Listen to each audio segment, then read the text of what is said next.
కర్నూలు జిల్లా కోసిగి మండలం కోసిగి గ్రామంలో స్థానిక సీనియర్ టీడీపీ నాయకులు ముత్తురెడ్డి రామిరెడ్డితో కలిసి మంత్రాలయ టీడీపీ ఇన్ఛార్జ్ ఎన్ రాఘవేంద్రారెడ్డి అధికారులతో ఎన్టీఆర్ భరోసా పంపిణీ కార్యక్రమంలో పాల్గొన్నారు.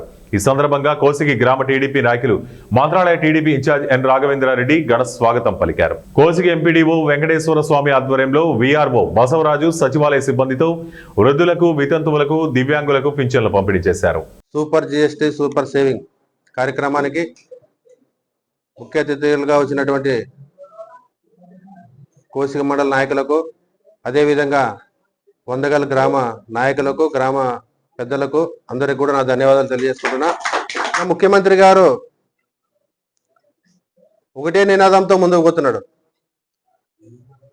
ఎంత అప్పైనా గత ప్రభుత్వంలో చేసిన అప్పుల్ని కడుతూ ఇలాంటి నష్టాలను కూడా భరిస్తూ ఈరోజు రాష్ట్ర ప్రభుత్వం ముందుకు పోతుందంటే అది ఒక చంద్రబాబు నాయుడికే సాధ్యమవుతుందని చెప్పి తెలియజేసుకుంటున్నా. అదేవిధంగా యువ నాయకుడు మన లోకేష్ బాబు గారు కూడా రాష్ట్రం కోసం ఎంతో కృషి చేస్తున్నాడు.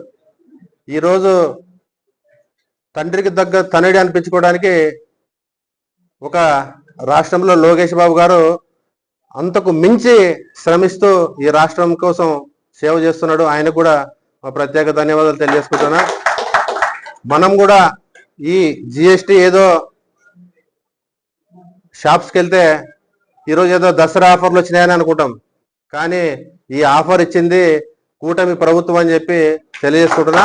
మనం ప్రజలకు కూడా తెలియాల్సింది ఏంటంటే మన పాంప్లెట్స్ ఏవైతే ఉన్నాయో ఆ పాంప్లెట్స్ అన్ని కూడా ప్రజలకు ఇస్తూ, మన కార్యకర్తలందరూ ప్రజలకు ఇస్తూ మనం ఏదైతే చేస్తున్నామో వాళ్ళకి వివరించి షాప్స్కి వెళ్తే ఖచ్చితంగా ఇది దసరా ఆఫర్ కాదు, కూటమి ప్రభుత్వం ఆఫర్ అని చెప్పి తెలియజేస్తే బాగుంటుందని చెప్పి తెలియజేసుకుంటున్నా. కాబట్టి మనం అందరూ కూడా కష్టపడి, మనం ముఖ్యమంత్రి ఏదైతే కష్టపడుతున్నాడో అందులో మనం సగమైన కష్టపడి ఆయనకు మంచి పేరు తీసుకురావడానికి అందరు కార్యకర్తలు కూడా కృషి చేయాల్సిన బాధ్యత మనపై ఉంది.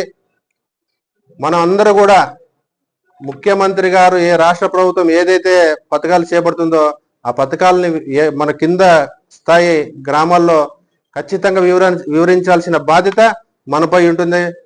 మనం వివరించాల్సిన బాధ్యత కూడా మనదని చెప్పి తెలియజేసుకుంటున్నా. మనం సచివాలయం ఎంప్లాయీస్ కి తెలియజేసేది ఏంటంటే ప్రజల సేవ కోసం, ప్రజల సేవ చేయడానికే మనకు ఉద్యోగాలు రావడం జరిగింది.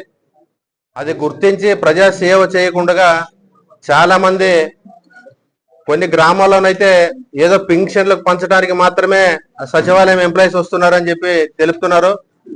ఇది కరెక్ట్ కాదు. మీరు ఇదే విధంగా ప్రవర్తిస్తే పై అధికారులు, మేము అందరూ కూడా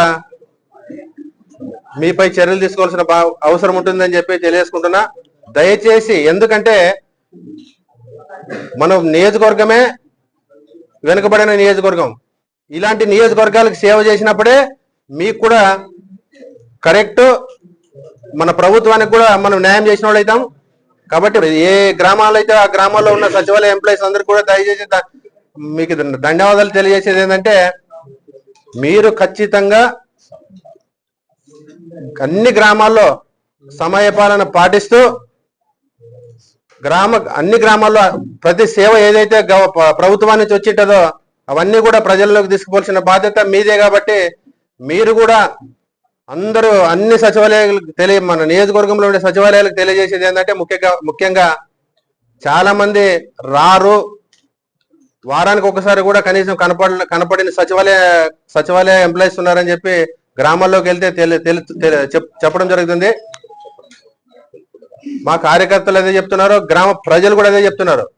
కార్యకర్తలు అయితే ఒకవేళ ఏదో స్వార్థాన్ని చెప్పిండొచ్చు, గ్రామస్తులు చెప్తున్నారంటే వాళ్ళు నమ్మాల్సి వస్తుంది. దయచేసి మీకు రిక్వెస్ట్ చేస్తున్నా, అలాంటివన్నీ వదిలి అన్ని గ్రామాల్లో అందుబాటులో ఉండి ప్రజలకు సేవ చేయవలసిందిగా కోరుతున్నాను.